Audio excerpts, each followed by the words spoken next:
Welcome to the On Your Mind podcast, where we are changing the mental health narrative, bringing hope and solutions. Here's your host, Timothy J. Hayes, psychologist.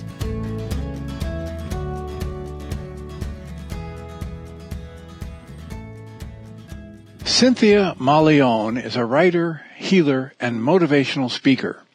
She is a grandmother and an elder, a contemplative and a mystic. She is a word nerd and a closet librarian who believes in the healing power of books. She is also an artist and photographer who creates vibrant finger paintings. Following a 30-year career as a Spanish medical interpreter, Cynthia recently retired to pursue her writing and develop other creative and healing gifts. Cynthia identifies as a soul whisperer, one who listens and sees deeply and then creates a safe place for the heart's longings to make themselves known. She offers healing through her writing, motivational speaking, and intuitive healing sessions. Cynthia, welcome. It's delightful to see you. Thanks for joining me today. Thank you so much for your invitation. I have been looking forward to our conversation for some time. I'm hoping you can get us started by telling us a little bit about how you got into the work you do and what drives your passion for it. That is such an excellent question. I love that you frame your discussions that way. As far as my work, I guess I'm going to kind of pivot. I have been recently transitioning out of a 30-year career as a Spanish medical interpreter. I spent probably 10,000 hours or more sitting like a fly on the wall in all these different people's medical encounters. And I was providing the communication, but I was also observing. And over time have developed some ideas about what parts of the therapeutic relationship contribute to healing and what parts kind of take away from that. I feel called at this time. I shifted probably within the last year toward embracing other gifts. I have experience as an energy healer, starting with healing touch. I've been a writer for many years.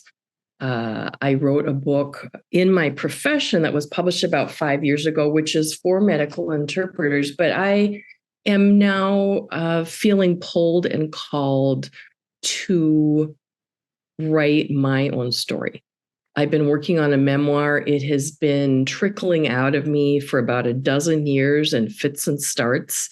And now I have created room in my life for it to emerge onto the page. This story is titled, the working title is The Girl Who Grew a Fierce Heart. And it's a story of a significant trauma, several of them that led to a psychotic break, a suicidal depression, and then 30 years of recovery, finding emotional sobriety, getting my feet under myself again. Recently, a dear friend of mine asked me, "So why are you writing this? Who are you writing this for?" And I thought about that because that's always a good question. What's your purpose? And what I discovered was the passion for this book comes from the desire to honor my 35-year-old self, the one who was clutching a purse with a suicide note in it, struggling to hold on to her life when she didn't see any way forward. And this story is kind of a testament to her strength, the fierceness of her heart, the love and determination that saved her life. And I think in telling this story, my hope is that other people that are really struggling, that don't see a way forward, that don't believe the people around them telling them that this isn't the end of their life, that there are other options, that they don't believe that. Because I know in my heart, I believed that the lies my brain were telling me were true. I believed my distorted thinking. I believed that I was crazy and that my future was going to look like being locked up in a state institution, in a state of psychotic nightmare, which was an unbearable future. And I didn't understand that when depression gets severe enough, it can fundamentally change the way you think. And when I was hospitalized the second time, which was a 3-week hospitalization, and really the pivot point toward the beginnings of my healing, I remember a nurse sitting with me and talking about depression. And I just thought, lady, I'm sorry, but I'm not depressed. I'm crazy. And there's no cure for crazy. So you're very kind and you're very compassionate, supportive, and you don't know what you're talking about. Well, turns out she did. Turns out my mind was playing tricks on me, and that didn't have to be the end of my story. Following that hospitalization, I moved to a women's shelter, and I did a year of day treatment based on cognitive behavioral therapy. I need to backtrack a little bit. Maybe I should have led with this piece, but the initial trauma that kind of set everything off happened in Mexico in 1989. I grew up in the Twin Cities, went away to college in Mexico following a very positive student exchange experience down there. So I was in college, then I married, started my family, was working, lived down there a total of 13 years. Toward the end of that time, I had 2 small children. One evening, I was out grocery shopping with my daughter, who was 3.5, and leaving the grocery store, we were suddenly carjacked and then kidnapped, driven 2 hours away to Mexico City, brought to a hotel where I needed to leave her with these strangers to go out shopping, under threat that if I let anything slip, if the authorities found out, they would turn my daughter over to the really, really bad guys. And fortunately, we were able to be released. We were not physically harmed, which was an incredible gift. But obviously, there were consequences bodily and emotionally from a trauma that was life-threatening. About maybe 4 years after that, my first husband and I were going through some very big challenges. In addition to our personal dynamic not being fabulous at that point, there were issues of infidelity. And I left Mexico with my kids to separate from him and get some time to figure out, okay, if we're going to move forward, what is that going to look like? I landed in the home of my father and stepfather. It was my childhood home. And I came face to face with the understanding that my childhood had been extremely dysfunctional. And so I was caught in this place between being the obedient daughter and following the household rules and standing up for my children, for them to be treated in the way that I was raising them, which was much kinder and more encouraging and respectful. And after being in this situation for about 6 months, with my marriage up in the air and living in a very uncomfortable emotional setting, that was when I had my nervous breakdown. And after several months, so that happened. I went to the hospital. I was not welcome to come home. My dad and stepmom had my kids. They asked me to move in with my mom. And not having my kids with me meant that I was missing the piece that I was living for.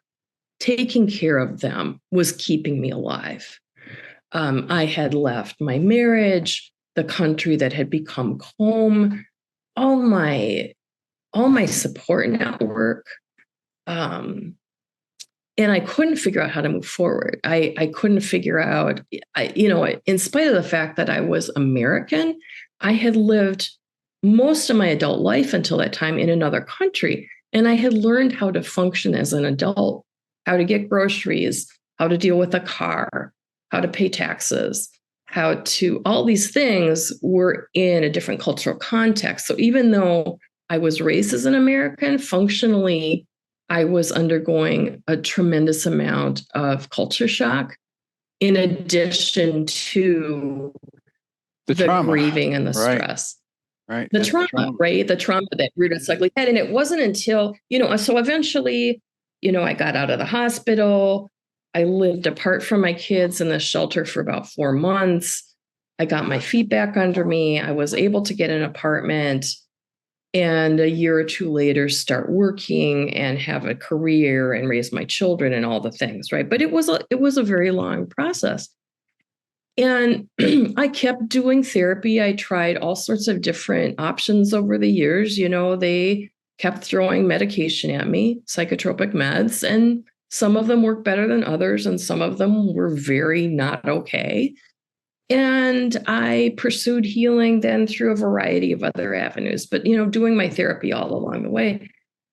And it wasn't until perhaps 15 years later that I met with a therapist who saw something that all the others had missed, which was that not only did I have PTSD, I had complex PTSD, that the seeds from my trauma the foundation was laid from the time I was an infant. And so while this nervous breakdown appeared to be related to my separation and divorce and the kidnapping and all of these big things, it really had started a long, long time before. And so then the work went a lot deeper, and we started working in the body, doing somatic therapy. And instead of trying to intellectualize our way into the problem, letting the body lead us to where the healing needed to happen and what needed to be released. And so that's kind of the big picture, I guess. Excellent. And what comes to mind for me to say is thank you for sharing that. It's one of the most important things that people hear in terms of what this podcast has been trying to share over the years is a sense of hope. So here's a picture of somebody in their late 20s, early 30s who feels like I'd be better off dead, who finds a way to create a life that's productive and joyful and rewarding. And that's, just a great, great thing for a lot of us to hear. The next thing that comes to mind for me is to ask, so what were the most powerful, effective interventions or shifts in perspective that you encountered that helped you move from that 15 years of therapy where you were just treading water into this recognition, after this therapist says, okay, basically you've got complex PTSD. And the way I like to think about that for people is, if you have a thoroughly well-constructed bridge on one of the major highways in our country that's over a span of water, it can sustain the travel of many, many semis and a Sherman tank, et cetera. But that bridge is analogous to somebody who's raised in a loving, nurturing environment where they have everything they need in terms of physical and emotional support and education and safety, a sense of safety and nurturance. And they're raised by people that know about self-care, and they give self-care, they give care to others. Whereas somebody who's got complex PTSD is analogous to having a bridge that's made out of toothpicks constructed by high school engineers, and you can't even make a toy car go over it without it collapsing. And so after you discovered that, the complex PTSD, the foundational, shakiness that needed to be healed, what were some of the best things for you in your pursuit of healing and integration? So I want to backtrack. I want to say that the first best thing was the year that I spent in day treatment doing the cognitive behavioral therapy, because that laid the foundation for changing my self-talk, understanding that my inner dialogue, that my way of perceiving things was contributing to my stress. And that when the inner dialogue is negative, it's false. Right? Correct. That's one of the primary things that cognitive behavioral therapy, when it's done right, helps us do it. It's a question that one of my favorite bumper stickers is, don't believe everything you think. Isn't that the darn truth? So yeah, it was absolutely astonishing to start to get a perspective of myself, how perfectionism was making my life impossible. Like my self-esteem was never going to be complete because my standards were impossibly high. And since I had grown up thinking that was what normal was, I was never going to be successful. And so it was an understanding that my own thinking was contributing to my illness and starting to break down some of those unhealthy patterns. So that was one thing that was super helpful. Another thing that was critical for me in terms of raising my children, and that can be another complete topic for another day, right? But it was surrounding myself with communities of people who modeled much healthier behavior. So I could see what that looked like, because when you're raised in a way that you're not treated kindly or not treated with respect, or you feel invisible, that just is so normal that you can't conceive of anything different. You don't know how to do it differently.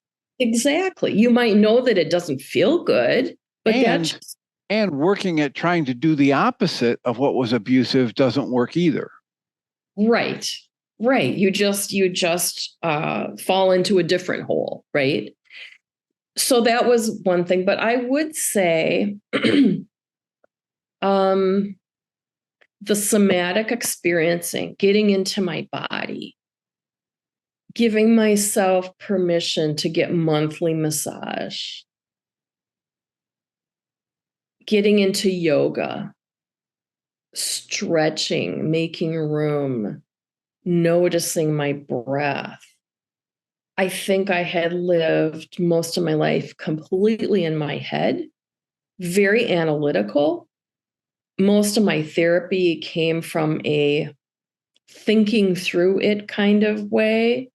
And my decision making came from long lists of pros and cons and checking in with so many friends and praying for God's will and trying to figure out what I should be doing, what choices I should be making. And finally, after years, I got to a place where I could feel the right answer. It came from inside me, from a very deep, knowing, intuitive place. If I checked in with my body, I could figure out what I needed to do and what I needed not to do, how to set boundaries, how to say no, how to stand up for myself, and to understand that not only was that okay, but it was necessary for my survival. So I would say that. And I think the other piece that was really helpful for me in my own spiritual, mental, emotional evolution was getting trained in healing touch and starting to work with energy therapies. Again, the grounding in my body. And starting to feel like I was getting some sense of why all the suffering.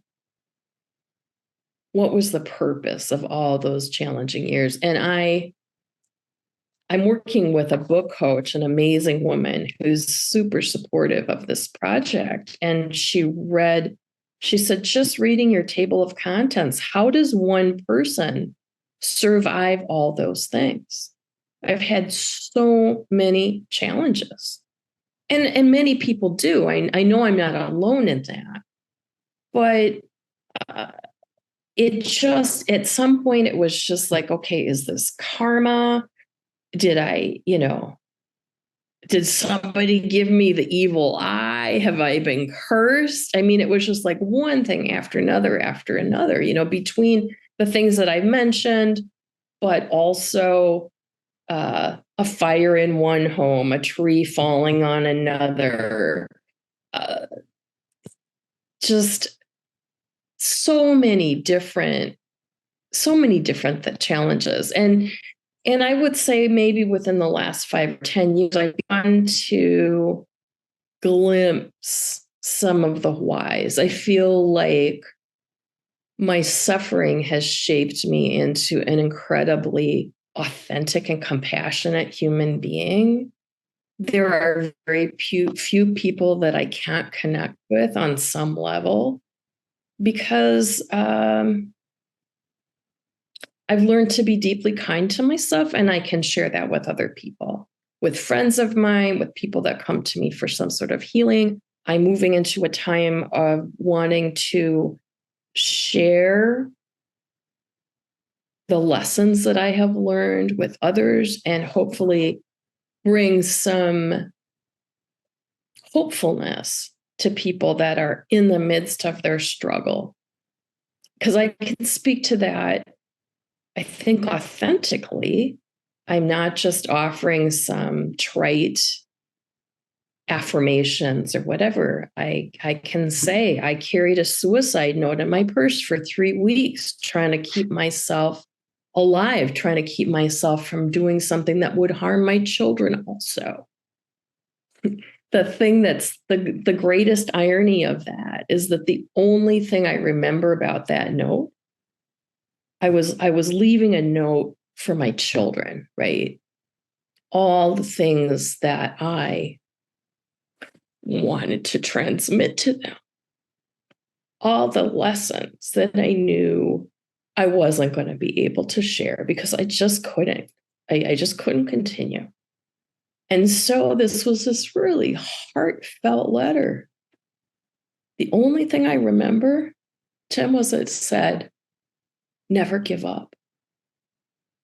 And I appreciated the irony of writing that in a suicide note, right? But there's something about that. It feels like in some deep way that was a message to myself. Exactly. Exactly. I just have to interrupt because that is so powerful. And I would encourage you to take a deep breath or two and just settle into the body. We can hear the emotions come up.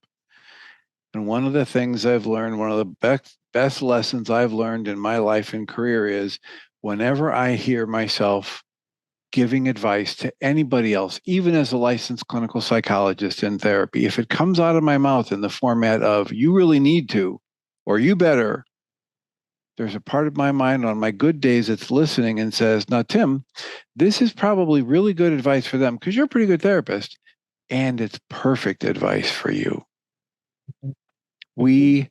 Our minds will find a way to show us what we need to do most.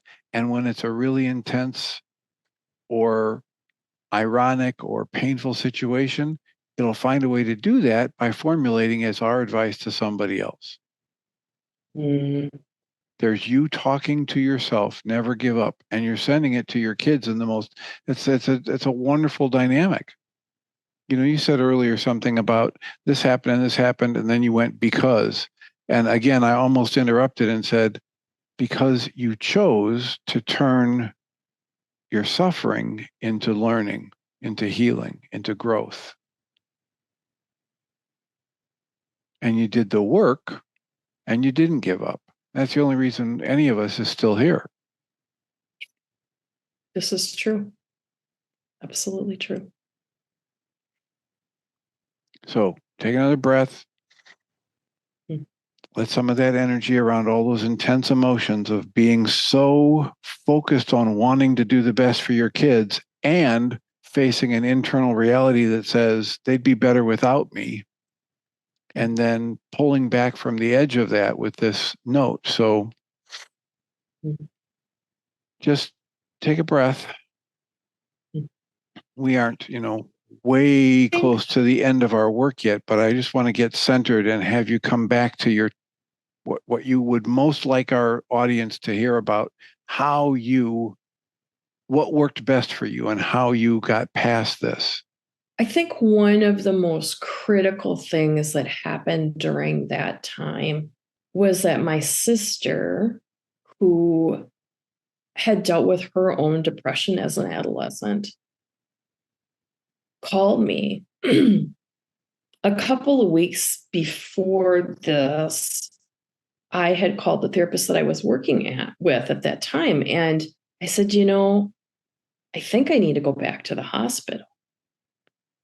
And I have been a person who tends to present pretty well. Like I look like I've got it together and I might be articulate and whatever, but I could be just barely hanging on by a thread inside and nobody would know. And I think that's really important for family and friends of people who are deeply depressed to understand. Looks can be very deceiving. So I called my therapist and I said, you know what? I think I need to go back to the hospital. And he discouraged me.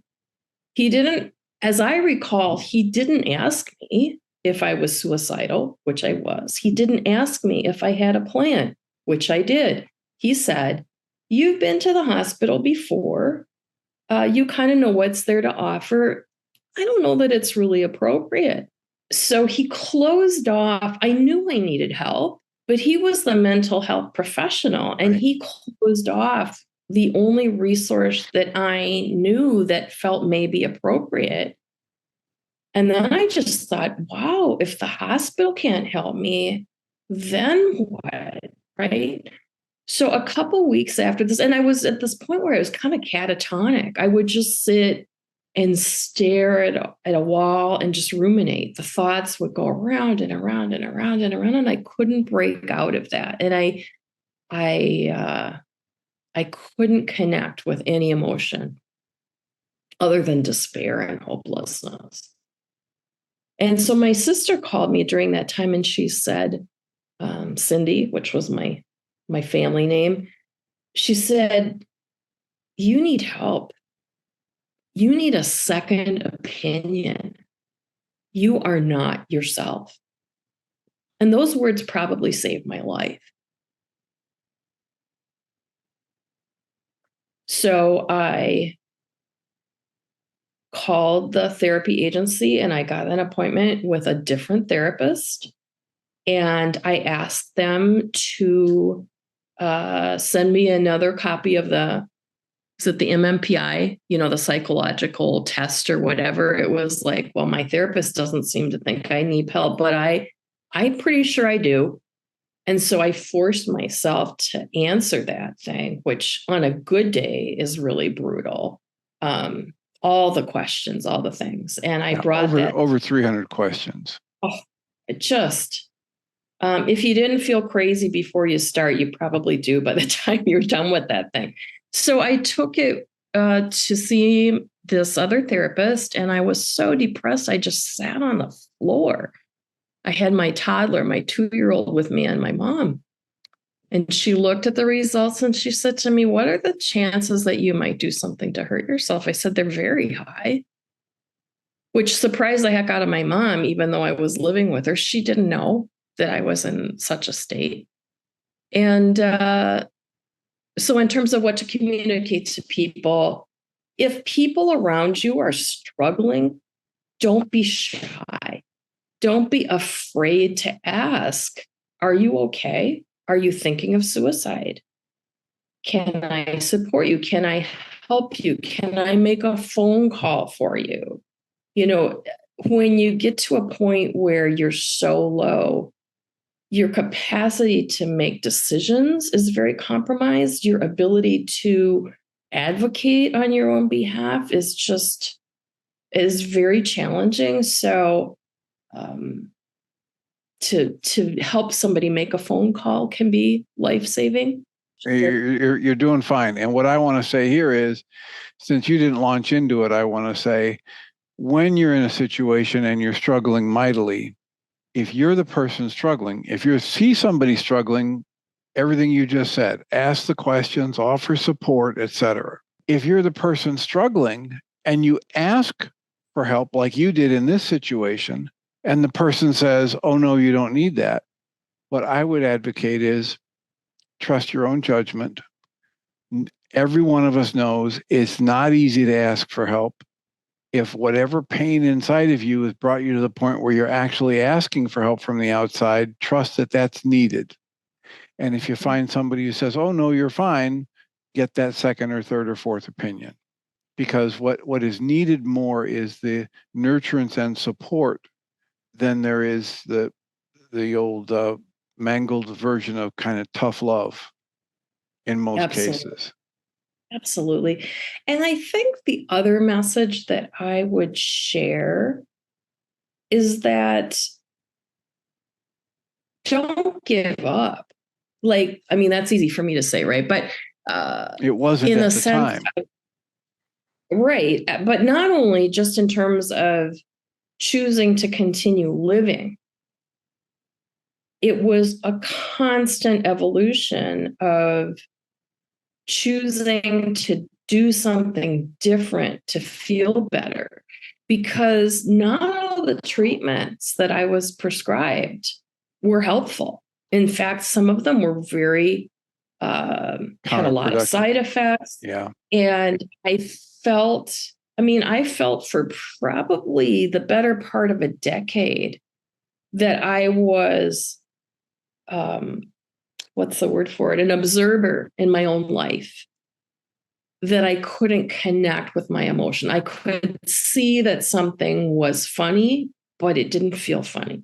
Or I could see that something my kids were doing was absolutely tender and sweet or meaningful, and I couldn't connect with the emotion. I think some of the medications just made me very numb. And for whatever reason, I was blessed with this ferocity, this determination, this persistence, which is one of the things that I talk about in my memoir, that kept pushing me forward and saying, it's got to be better than this. My quality of life has to be able to be better than this, and not settling for just getting by, just the bare minimum. Okay, I'm functional, but I'm not alive. I'm not embodying myself. And so I think the shift away, not necessarily away from, but to explore and pursue and bring in modalities that dealt with the body, the somatic experiencing, the yoga, the massage, acupuncture, being in nature, the energy healing, all of those things complementing. And now I would say transition. I would say I'm probably 70 to 80% there, and only the rest still with some psychotropic stuff or talk therapy or whatnot. But it's the transition from looking outside of myself for the answers to finding out how there's this guidance system within each of us that can provide those answers, and developing that connection and my strength of ability to trust it, so that, as you say, that becomes 70 or 80 or 90% of my support. Right. Because you Right. got a feedback system. This body, this mind, these emotions, in our culture, we're taught I'm feeling this way because this, and this outside of me. And as long as I believe Mm, that, then I've got to find a way to change those things outside of me to change what I'm feeling that I don't like. But when mhm. I start to observe that, wait a minute, my feelings are the result of how I'm choosing to interpret and respond to these things that I perceive. And if I shift what I do with that and the interpretation I'm giving it and the resources that I have, all of a sudden I can change it from in here, since that's where it's been truly being created anyway. And that's why I'm so glad to hear you say that, at this stage of the game, instead of talking about supplementing your medication and your external therapy with this and this and this, these internal things, the yoga, the somatic therapy, the breath work, the energy work, is the majority of what you do to create the life that you feel is worth living. Absolutely. And if it And needs to be supported a little bit with 10 or 20% of something from the outside, that's fine. well, and even so, I'm trying to transition completely away from the other. I think it's lived its purpose. I feel like I have gotten so much stronger, fully embodied, dealt with some of the levels of trauma, so that when I am hit with these heavy emotional loads, first of all, they're much smaller than they used to be. And secondly, my capacity to manage them, to ride the wave, is substantially greater than it's ever been. Um, and so I want to pivot just a minute, because I think we're coming to the end of our time. And one thing that you'd kind of jogged my mind, you're talking about this signal system, our emotions, and how our body, there's this feedback loop. I was raised in such a way that I did not start experiencing, or at least have an awareness of, emotion in my body until maybe I was in my 40s. Wow. Um, I intellectualized my emotion, if that makes any sense. Absolutely. I would feel probably anxious and stressed or sad, but anger was absolutely not in my vocabulary. People who are addicted to, we often think of addictions as things like alcohol and drugs, maybe sex, maybe food. But there's also, an addiction to anxiety. There's an addiction to helping people, to putting other people always ahead of you. And if you focus on their problems, you don't have to feel how horrible you feel in your own body. Yes. And Anything that some can serve as a distraction can be an addiction. Absolutely. And so, and one of the tricky things with that sort of thing, and please don't hear me, and I hope your listeners don't either. I'm not trying to minimize in any way the alcohol and drug pieces, but when your addiction is something that you get confirmation, or people reward you for behaving in a self-sacrificing way or caring for others, or maybe if you're addicted to food or sex, you need to do some of that, but you have to limit it. It's not an all or nothing. You don't like completely eliminate those issues. Anyway, um, I would say this practice of recovery from mental illness for me has been about learning to feel my emotions as they arise instead of running away to my coping mechanisms. And I like to call that emotional sobriety. Excuse me. So practicing being with whatever arises. And sometimes that's pretty unpleasant. But learning that it's not going to kill me, it's not going to make me crazy. And it's part of my healing is to let go of what no longer serves me and be a complete whole human being. Wonderful. And when you say emotional sobriety, it reminds me of when I interviewed Bill Sturley about his book, The Emotional Sobriety Solution. And I told him I was so glad that as I read his book, the definition for emotional sobriety isn't that I'm abstaining from my emotions. It's that I'm learning much more deeply how they arise and how to talk about them, how to give them, a place of value in my communications, etc. And so it's about learning how to deal with them directly rather than let them be part of my escape pattern from experiencing them. Absolutely. Absolutely. Well, I just, you've already answered the question I was going to stop about now and ask you to review and what would you really like to put in here. I think I'd like to take the last couple minutes to let people know how they can reach out to you if they're interested and have you talk a little bit about if you know what the timeline is for your memoir. I would invite folks that would be interested in connecting with me, whether just to say hello, whether interested in having me do some motivational speaking, interested in knowing future events and my book, to reach out to my website, www.cynthiamauleón.com.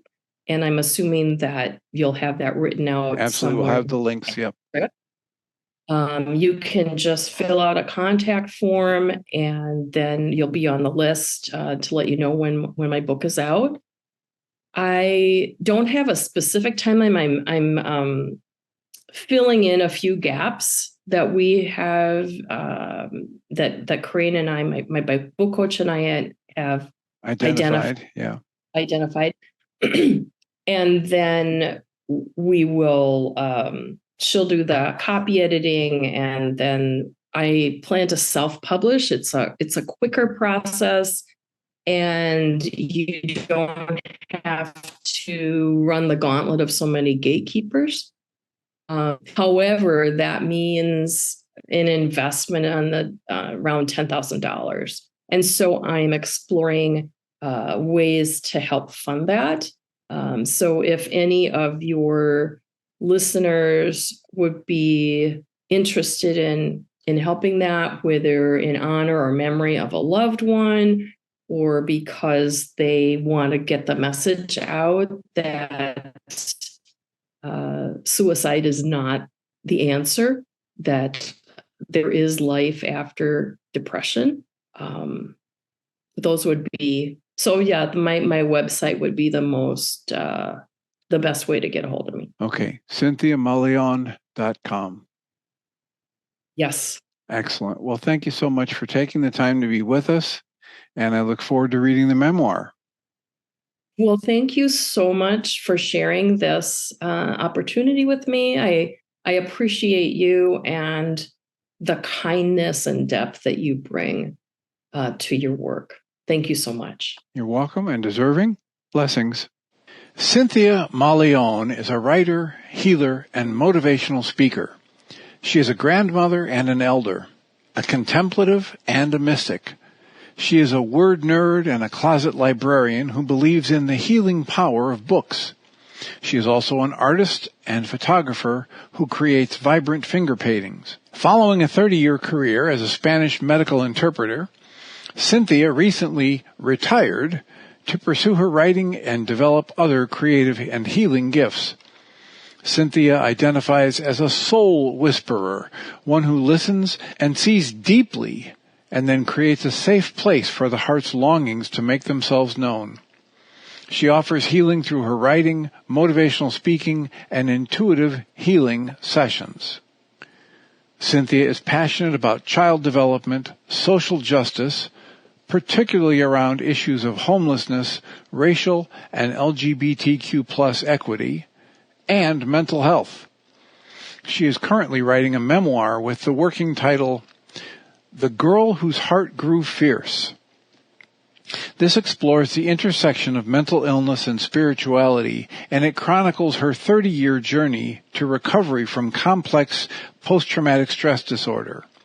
She can be reached at her website, cynthiamauleón.com, CYNTHIAMAULEON.com. You've been listening to the On Your Mind podcast, offered by Journey's Dream, where we support people through mental health challenges to a place of true and lasting well-being. If you love our show, we invite you to visit onyourmindpodcast.org to join the conversation, access the show notes, and discover our helpful resources. Thank you for listening.